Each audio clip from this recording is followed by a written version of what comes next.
Lailatul Qadar toh Pak ya, atau turunnya sebuah Al-Quran, nuzulul Quran. Apa hikmah dibalik bahwasanya Allah menurunkan Al-Quran itu?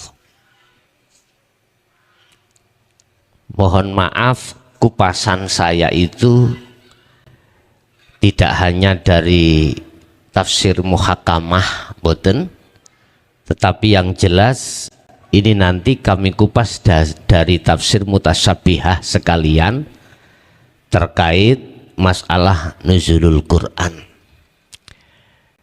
Dari kata bahasa nuzul, ya dah, itu adalah Allah telah menurunkan satu Al-Quran sebagai pedoman kitab umat Islam terhadap baginda Rasulullah Sallallahu Alaihi Wasallam, yang itu semuanya untuk kita sebagai umat, yang maksud dan tujuannya, substansinya, makhlus syahidnya adalah salah satu di antaranya untuk membedakan antara yang hak dan yang batil.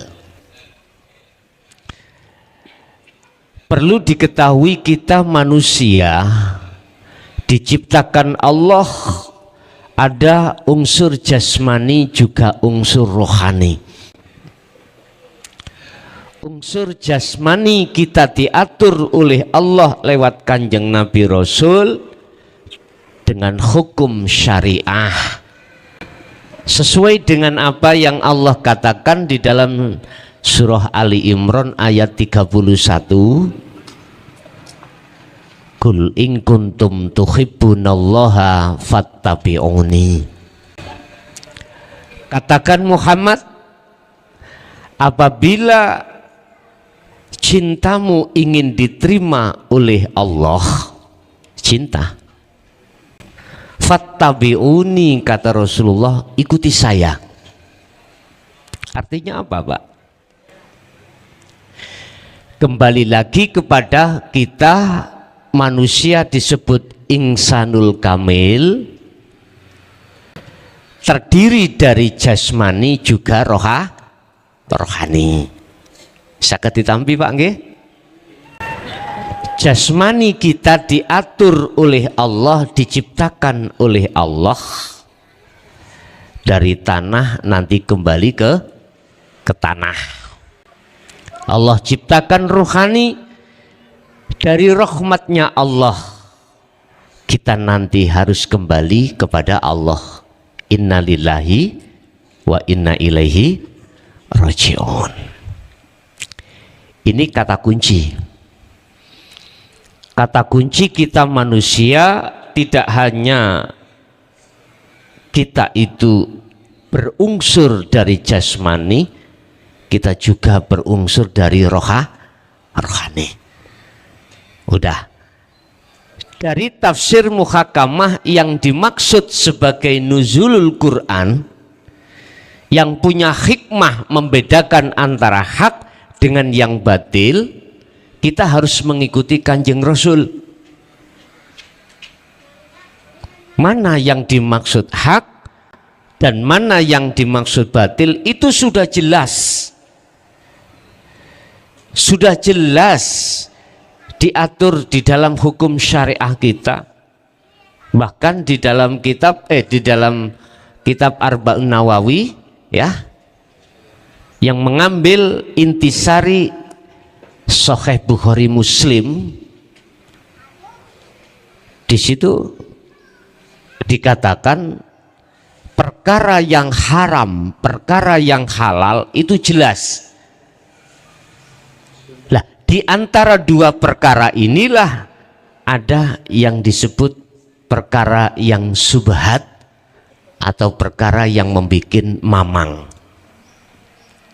Bapak Ibu hadirin, kalau secara jasmani kita diatur di dalam hukum syariah yang telah disampaikan oleh Kanjeng Rasul, kita sebagai umatnya layaknya harus mengikuti dan patuh hukum syariah. syariah. Mana itu larangan harus kita tinggalkan, mana itu perintah harus kita jalankan. Udah, saya tidak membahas di wilayah ini. Ini muhakamah sudah jelas. Tapi izinkanlah kami akan membahas tentang wilayah mutasyabihah. Tafsir yang ada di dalam Al-Quranul Qadim terkait masalah nuzulul Quran. Bapak Ibu hadirin, kalau toh Al-Quran datangnya itu untuk membedakan mana yang hak dengan yang batil, yang kita lakukan secara hukum syariah, terus ruhaniyah kita itu bagaimana? Ruhaniyah kita sudahkah sesuai dengan apa yang dimaksud di dalam hukum syariah? Bapak Ibu ketahuilah, di dalam surah Al-Anbiya ayat 25 Allah memberikan inti wahyu terhadap Kanjeng Rasul untuk kita sebagai umatnya. Wa ma arsalna min qablika mir rasulin illa nuhi ilaihi annahu la ilaha illa ana fa'budun. Muhammad, aku tidak akan mengutus satu utusan sebelum kau, berarti Nabi Adam sampai beliaunya, kecuali illa nuhi ilaihi annahu, harus membawa wahyu, dan wahyu ini harus disampaikan di tengah-tengah umat. Mohon maaf Pak, mungkin kalau kita sudah buka hikam insya Allah sedikit paham. Sebab di dalam Al-Quran itu Allah sampaikan tentang tauhid itu tahapan sekawan. La ilaha illallah, la ilaha illa huwa, la ilaha illa anta, la ilaha illa ana. Bahasa Al-Quran di dalam surah Al-Baqarah 208 Allah katakan kesempurnaan dari Islam tingkatnya sampai pada makrifat Allah, syariah, thariqah, hakikat dan makrifat. Mohon maaf pada saat kula waktu wonten pondok tahun segitu itu, kula memangnya diutus abah kula untuk dempet terhadap Mbah Najib. Gak kira ilmu itu nanti dibuka, tapi saya disuruh untuk mendekat terhadap beliaunya. Sampak niku ceritane dangu Pak, kula niki dados tukang pijet beliau iku dangu. Mungkin dhisik jenengan imut beliaunya punya mobil, kula niki nek beliau mantun mobile niku kula resiki dhisik. Niki cerita sadurunge kula dadi tukang pijet. Tukang pijete beliau. Lah inti saya diperintahkan Abah mendekati untuk menjadi tukang pijet, dengan begitu nanti bisa tanya secara pribadi. Mungkin boleh saya buka pertanyaan itu nanti terhadap beliau. Wis cerita-cerita akhirnya kula pun sondok dangu, insya Allah sekitar hampir 1 tahun lebih baru saged mijeti beliau. Kula tangklet, kula wanek-wanek nih. Tangklet kula sederhana.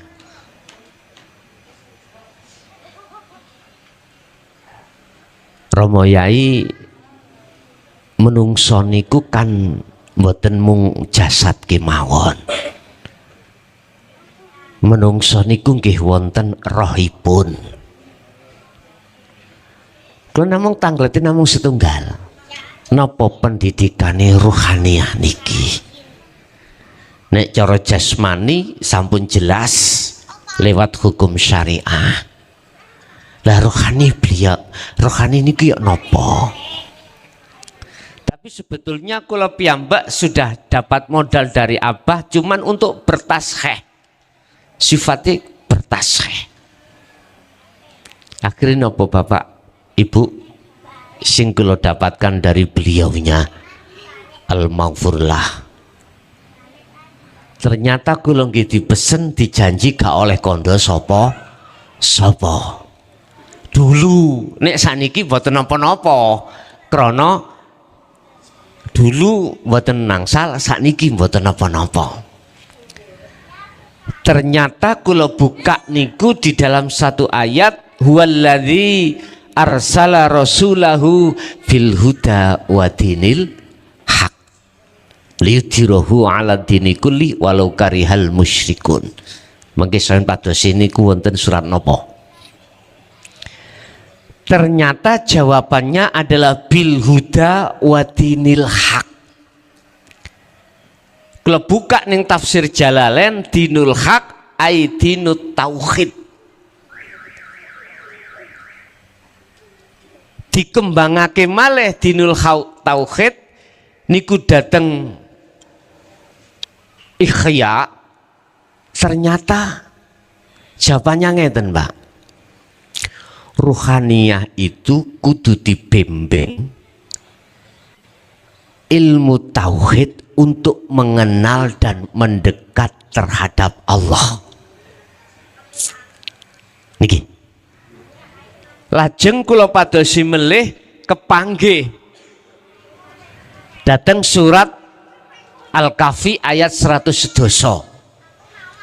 Di situ dikatakan wa man kana yarju liqa'a rabbi falyamal amalan shalihan wala yusyrik bi ibadati rabbih ahada.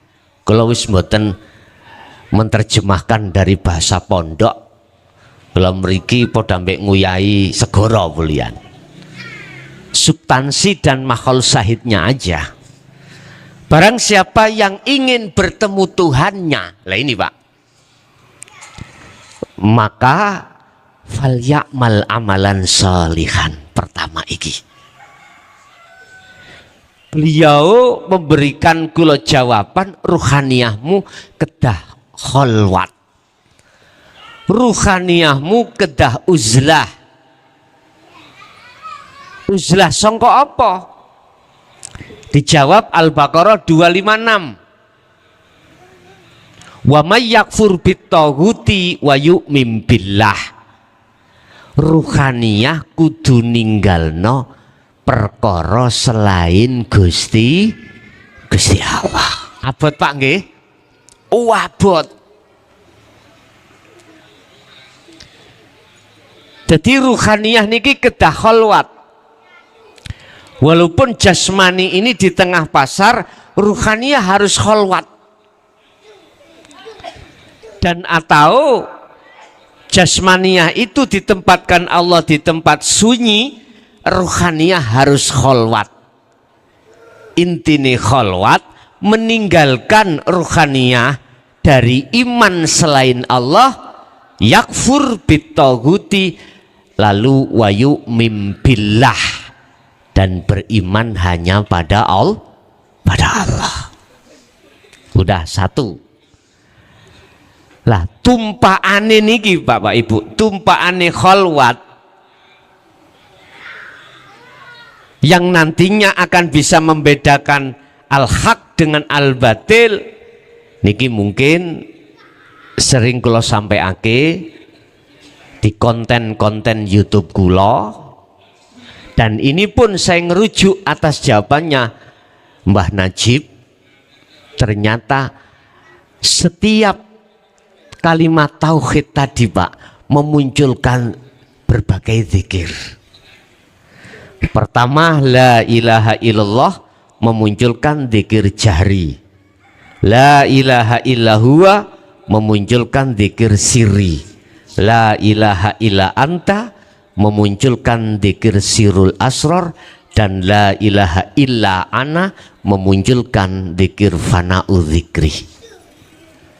Ini sebagai media ketika khalwat untuk meninggalkan perkara-perkara selain Allah yang konteksnya iman di dalam hati.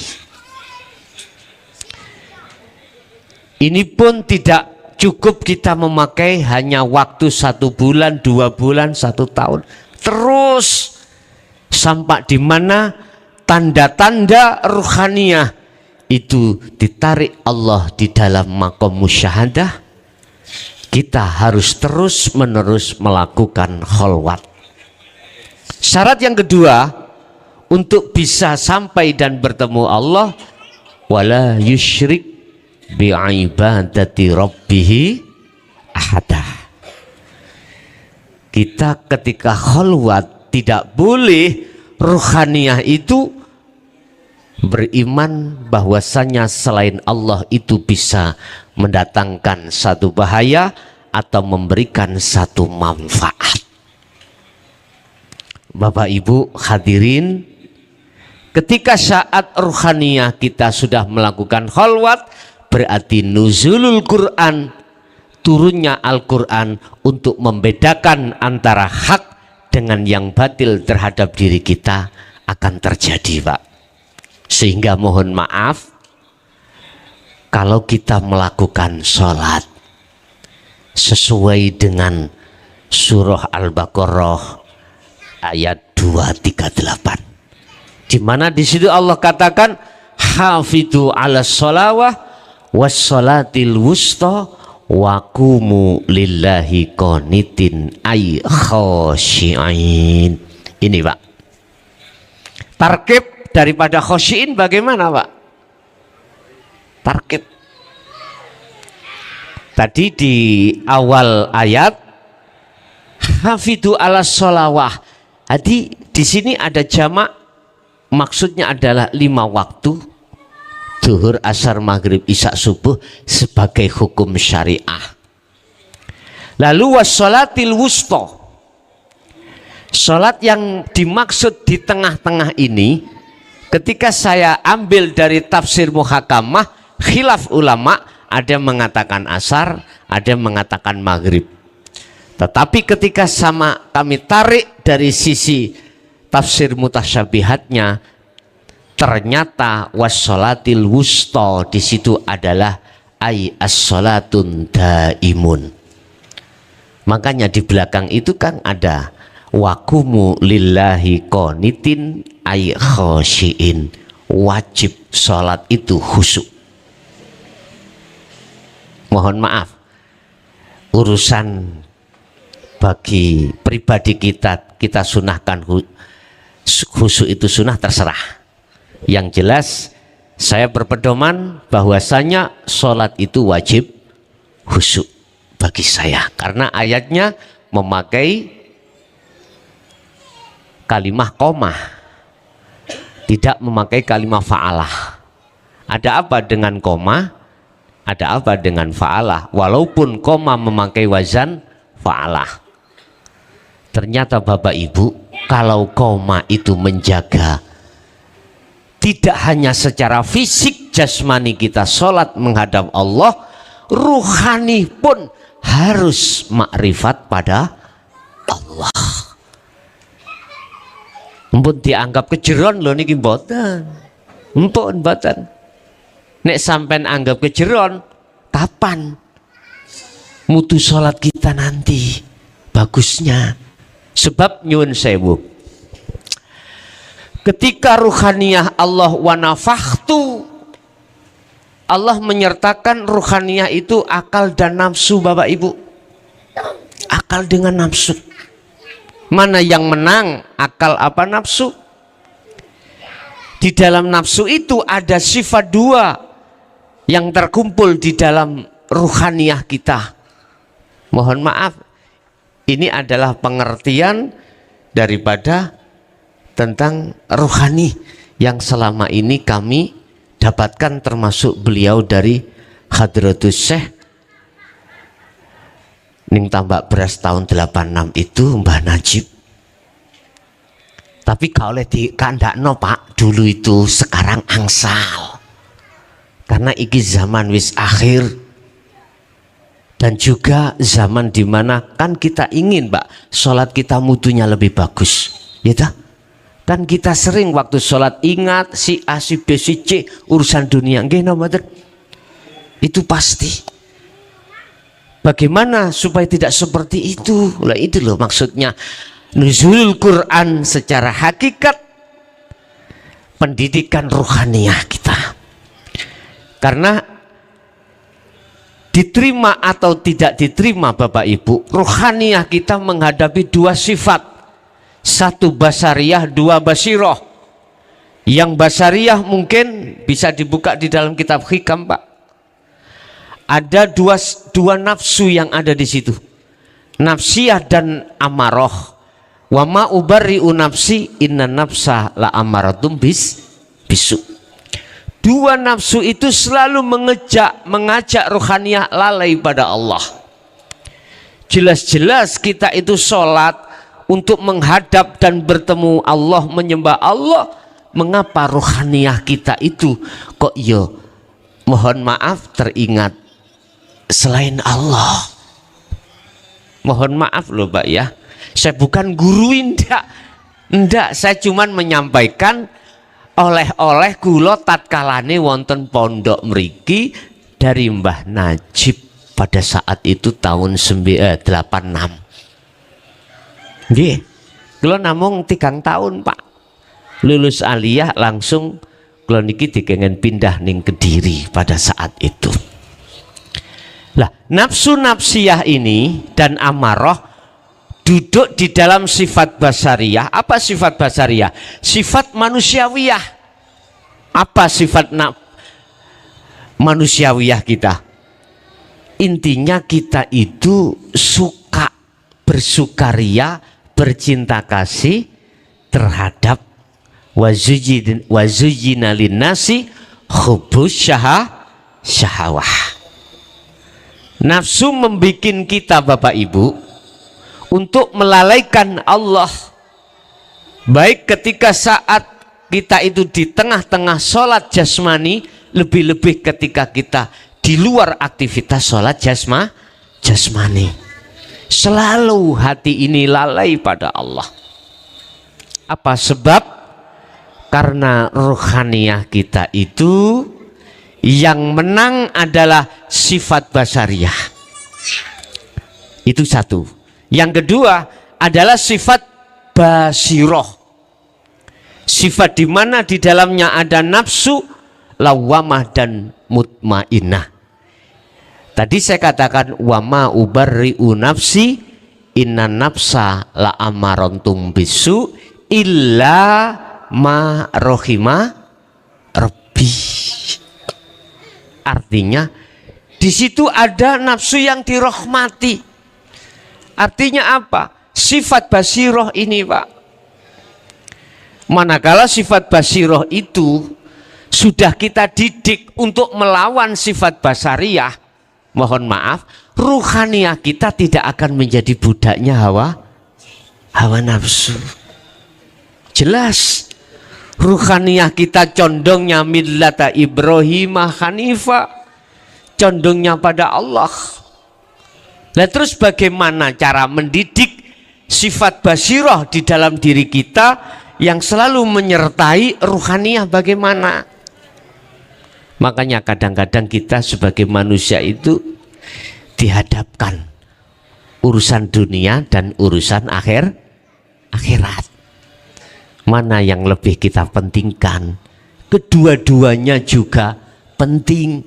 Rabbana atina fid dunya hasanah wa fil akhirati hasanah wa qina adzabannar. Artinya jadikanlah kepentingan-kepentingan duniawiyah itu sebagai mazra'atul akhirah, kata Rasulullah.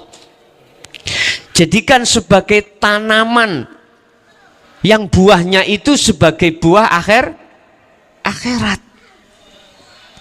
Syekh Ibnu Athaillah mengatakan di dalam kitab Syarhul Hikam, kitab Hikam niku, laku dohiriyah, laku dunia menjadi bekal akhirat itu hanya satu. ketika berlakunya hukum dohiriyah amaliyah apapun, manakala disertai ruhaniyah, muraqabah terhadap Allah, bahkan musyahadah pada Allah, inilah yang dimaksud al-a'mal, yang amal itu berbuah akhirat. Allah beliau mengatakan al-a'malu suwarun qaimatun wa arwahuha wujudu siril ikhlas fiha. Al-a'mal utawi piro-piro penggawean ibadah kita. Kata Rasulullah, antak budallaha ka'annaka taroh. Kuwi waktu ngamal yo kudu seakan-akan koyok-koyok kau iku bisa melihat Allah. Wa ilam taro, apabila kau tidak bisa melihat, ya kudu seakan-akan ruhaniyahmu merasakan kalau kau itu selalu dilihat oleh Allah. Itu kan ihsan, Pak. Definisi ihsan. Al-a'mal utawi piro-piro agawe iku suwarun qaimatun, laksana koyok patung sing jegideg. Kayak ngeten iki, Pak. Patung tidak bisa obah, nggak punya sifat kuat, nggak punya sifat kalam, nggak punya sifat sama, nggak punya sifat apapun yang menjadi sifat wajibnya Allah. Al-a'mal seperti itu, Pak. Lah terus bagaimana caranya tidak seperti patung? Ibnu Athaillah dawuh, wa arwahuha utawi piro-piro roy amal iku wujudu siril ikhlas, wujude rahasiane piro-piro rahasiane ikhlas fiha ing dalem amal. Artinya gini, Pak, mana yang dikatakan ikhlas, rahasiane ikhlas, Ibu, Pak? Inilah pembahasan terkait nafi isbat di dalam la ilaha isbat illallah, atau dalam bahasa tauhid dikatakan proses dari tahalli menuju proses tajalli. Kalau niki kagungan rencang teng mriki, Pak, insyaallah tasik wonten beliaunya Kang Imron Jamil niku rencang kali kula mukhalid duka priyantune sak mangke wonten pundi kula men semrap waktu beliau ada di Muhibbin dulu, Pak, ya, di Pondok Romo Yai Jamal. Kula wonten Ngiri 3, beliau ada di Muhibbin. Waktu niku beliaunya derek Yai Jamal waktu dulu pun.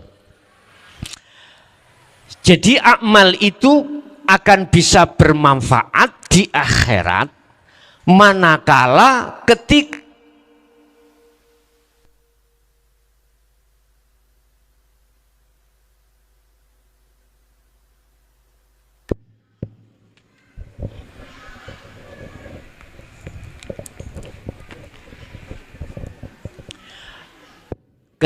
beramal, ruhaniyah jenengan iki mandang yen sak temene kabeh amaliyah iku sing berhak nglakokke iku mung Gusti Allah. Lah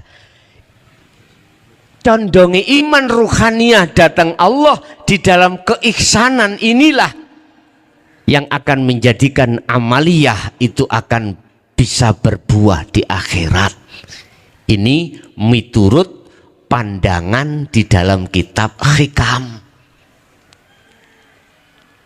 Kalau kita di dalam syariat wis muga-muga diterima. Lah ngoten nggih. Sing penting krana menungso, krana Gusti Allah. Beda kalau kita melihat pandangan dari hukum lebih atas lagi, lebih dukur melih hakikat menuju makrifat, beda lagi. Makanya Syekh Ibnu Athaillah mengatakan lewat makolahnya seperti itu. Yang satu. Nomor 2, akmaliyah yang berdasarkan wujudu siril ikhlas fiha itu dibarengi dengan rosoning ati, yakine ati bahwasanya aku bisa beramal sebab karena Allah sing nglakokke, berarti kita la haula wala quwata illa billah, semua itu milik Allah. Walaupun itu amal sedikit, jangan kau anggap sedikit. Walaupun iku bobote ringan miturut pandangan manusia, tapi jangan kau anggap bobot iku miturut Allah itu ringan. Justru iku lebih berat daripada beratnya amaliyah sebesar apapun, tetapi tidak didasari ruhaniyah makrifat dateng Gusti Allah. Iki miturut pandangan ahli tahqiq, boten ahli fikih, ahli tahqiq. Makanya jangan salah paham. Pandangan ahli tahqiq seperti ini. Tinggal pertanyaannya dikembalikan pada kita. Apakah kita tetap masih melakukan hukum-hukum syariat sajakah, ataukah sampak terhadap hukum hakikat untuk menuju makrifat? Sebab dibuka Pak di dalam surah Ali Imran ayat 31. Jikalau cintamu itu ingin diterima oleh Allah, fattabi'uni, kata Rasulullah, ikuti aku. Saya tanya, Rasulullah kalau sholat khusyuk mboten? Khusyuk tak? Terus yang menjadikan beliau khusyuk bagaimana? Nah ini yang harus kita kembangkan. Jangan lantas kita wong Sayyidina Ali yang nggak bisa kok apalagi kita. Jangan begitu Pak. Itu berarti pengkerdilan iman. Jangan. Ada rahasianya di situ. Maka dibuka di dalam surah Al-Baqarah 238. Tidak hanya wassolawah, tapi ada wassolati, wassolatil wusta. Iku ahad Pak, iku. Kalau wassolawah itu adalah jamak, berarti sholat 5 waktu itu. Wassolatil wusta adalah sholatnya ruh, menghadapnya ruh terhadap Allah. Lah ini kalau tidak dibekali ilmu ketauhidannya, ruhaniyah kita nggak bisa Pak. Sampai kapanpun tidak bisa. Makanya saya katakan, belajar siro ojo ilmu dohir tok, tapi belajar siro tentang ilmu ruhaniyah. Kedai ngonten sing sampun tua-tua. Makanya tenggene Sumbersari Pondok Darussalam Mbah Fakih itu di kelas-kelas no Pak. Ada yang kelas fikih sing onok nahwu sampak dumugi alfiyah, sampak dumugi jawahirul maknun, itu kelasnya benten-benten Pak. Semua ini belum diperbolehkan untuk belajar ilmu hakikat di dalam kitab hikam, tidak boleh. Nanti kalau sudah lulus jawahirul maknunnya baru Pak masuk musawirin, di situ baru dididik toto ilmu rohaniyah. Berarti wis tuwa-tuwa. Lah jenengan kali kula niki ya pun waktune Pak jane Pak. Sebab kita pun nanti akan kembali pada Allah. Kapan kita mati tidak tahu. Ingat, Allah memberikan satu sinyal, kalau menurut saya sebagai warning. Mangkana fi hadhihi a'ma fahuwa fil akhirati a'ma wa adhallus sabila. Barang siapa saat di dunia mata hatinya masih buta terhadap Allah, terus sudah ketututan sedo mati, maka di akhirat pun juga begitu. Yang lebih ngeri lagi, ayat ditutup dengan ayat wa adhallus sabila. Subhanallah, udah kita sudah tua, mikir apa lagi Pak? Yang kita pikir bagaimana kita nanti kembali kepada Allah, dengan keadaan tidak buta, alias kita itu terang benderang. Sami sebetulnya dengan jasmani kita. Jasmani kita dikasih Allah mata namanya ainul basyariyah. Ini kalau kita buta tidak akan pernah bisa jalan dengan baik. Walaupun jalannya itu dipenuhi lampu, dipenuhi dengan matahari terang, bagi kita yang buta nggak mungkin akan tahu membedakan mana jalan dan mana jurang. Yang pasti ketika kita berjalan kemana Pak? Kalau nggak percaya nanti kalau kita pulang kita ayo terpejam semuanya. Apa yang terjadi? Pasti kita akan jatuh di got dan lain sebagainya, nggak bisa sampai ke rumah padahal kita sudah tahu rumah kita. Sama ruhaniyah ketika menjalankan wa inna ilaihi rajiun, idza jaa ajaluhum, ketika ajal itu sudah datang terhadap kita, ruhaniyah harus bisa sampai pada Allah. Ruhaniyah kita punya mata Pak, namanya ainul basiroh. Sama. Kalau ini masih buta di hadapan Allah, sesuai dengan ayat itu, apa resiko yang kita hadapi? Pasti gelap Pak. Naudzubillah min dzalik. Makanya mengapa Rasulullah lewat surat Al-Anbiya ayat 25 mengatakan, Allah mengatakan, aku tidak akan mengutus utusan sebelummu Muhammad, termasuk dirimu, kecuali umatmu harus kau berikan wejangan, didikan tauhid yang paling puncak. Apa? La ilaha illa ana, tidak ada Tuhan kecuali aku. Sing dawuh niku kan Allah Pak nggih, senes Kanjeng Nabi. Cuman Kanjeng Nabi diwajibkan tablek. Apa maksudnya daripada ayat ini? Apa maksudnya? Itulah tingkatan pemujaan kita rohaniyah di tingkat makrifat pada Allah Pak. Dan ini tidak mungkin bisa kami sampaikan secara umum. Lah ngoten nggih? Nggak mungkin. Nek jenengan derek kerso buka ayat itu monggo. Mungkin kita bertemu di pondok saya, langsung saya akan terangkan maksud makosidul a'dhamnya, makhlus syahidnya, bisa. Sing jelas Pak, mohon maaf, hikmah daripada nuzulul Quran ini bagaimana ruhaniyah kita revolusi, kita ubah karakter ruhaniyah kita yang tadinya kita menjadi budaknya nafsu, bagaimana kita menjadi budaknya Allah. Dan atau bagaimana ainul basyirah kita, mata hati kita yang asalnya buta terhadap Allah, itu nanti kita ubah, kita revolusi bagaimana sekiranya sudah tidak buta terhadap Allah, tidak terhadap Allah Subhanahu wa taala. Baik Bapak Ibu hadirin, mungkin itulah beberapa hikmah nuzulul Quran yang bisa kami sampaikan. Yang jelas Pak, jenengan selama ini sudah tahu atau tidak, ternyata di belakang Al-Quranul Karim kita ada Al-Quranul Qadim.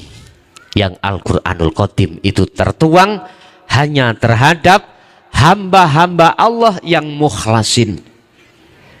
Buka di dalam surah Al-Hijr ayat 39 sampai 42. Iblis mengatakan begini Pak, ya Allah, saya sudah kau jadikan makhluk yang ingkar, tolong izinkanlah saya untuk menjerumuskan Adam dan anak putu Adam supaya mengikuti jalanku.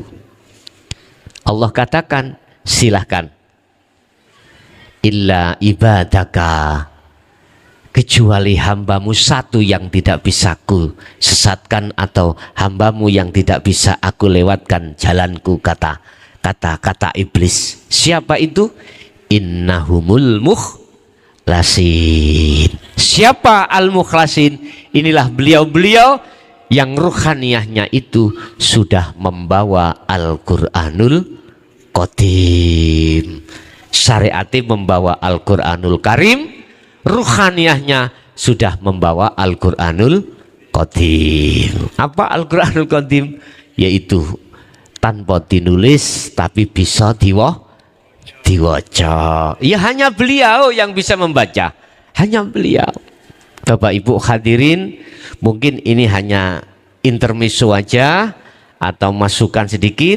Yang jelas, janganlah kita beribadah hanya berbobot dohiriyah saja, tapi berbobotlah sampai ruhaniyahmu. Kalau saya kutip dalam sebuah makalah di dalam kitab Hikam, amaliyalah kau secara dohiriyah fisik, harus kau dasari ruhaniyahmu, makrifat dateng Gusti Allah.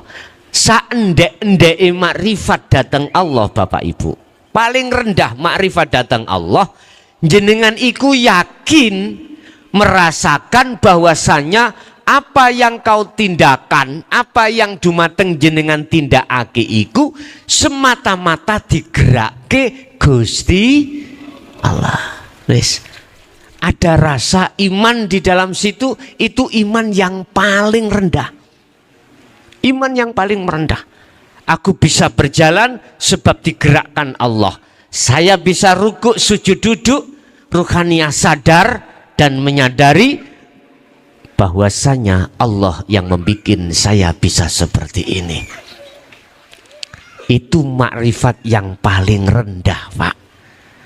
Di situ nanti disebutkan, Pak, musyahadatul fana, musyahadatul kamil, musyahadatul baqo. Makanya kalau ngaji kitab Hikam dikhatam ke pisan, niku mungkin ben tambah cetoh. Mungkin itu Bapak Ibu hadirin jamaah rahimakumullah, apa yang bisa kami sampaikan sesuai biasanya, Pak. Kalau saya memberikan tausiah sedikit demi sedikit, itu pasti aku berikan satu momen untuk tanya, Pak. Untuk tanya apa yang ku sampaikan tadi, kok yo ada yang nggak paham, bisa tanya. Tapi jujur saya hadir di pondok pesantren Bahrul Ulum ini, kula niki padha mbek nguyai segara. Jadi mohon maaf kula mboten berguru, tapi ngguroni mboten. Kula hanya inilah modal ketika saat saya mondok dari satu surau ke surau yang lain, saya punya cerita atau punya pengalaman ilmu dari beliau-beliau itu, termasuk dari Mbah Najib. Sing tidak boleh diceritakan yaitu tadi tentang dzikir tadi, Pak, ya, tentang dzikir. Tapi waktu itu dulu, kalau sekarang boleh, Pak, karena ayatnya sudah turun, liyudhirahu ala dini kulli walau karihal musyrikun. Boleh ikut disampaikan di tengah masyarakat umum, Bapak Ibu. Sing maksud tujuane wong masyarakat umum salate ben iso khusuk dateng Gusti Allah. Nggih, menawi wonten sing ditangletake, Pak, monggo kula aturi menawi wonten.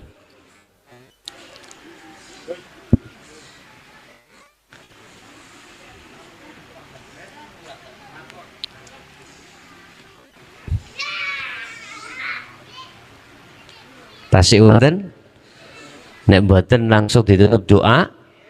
Doane Romowan nggih, Romo Yai Fatih saking kula mulai awal sampai akhir, barangkali ada khilaf, banyak kesalahan baik dari secara lugat, bahasa dan lain sebagainya, tingkah laku.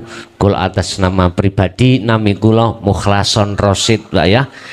Mungkin nomor induk masih ada, dibuka tahun 88 pinten, nami kula wonten Mukhlason teng mriku. Ning pondok kan tasik wonten administrasi nih. Bekas-bekas lama alumni pasti ada.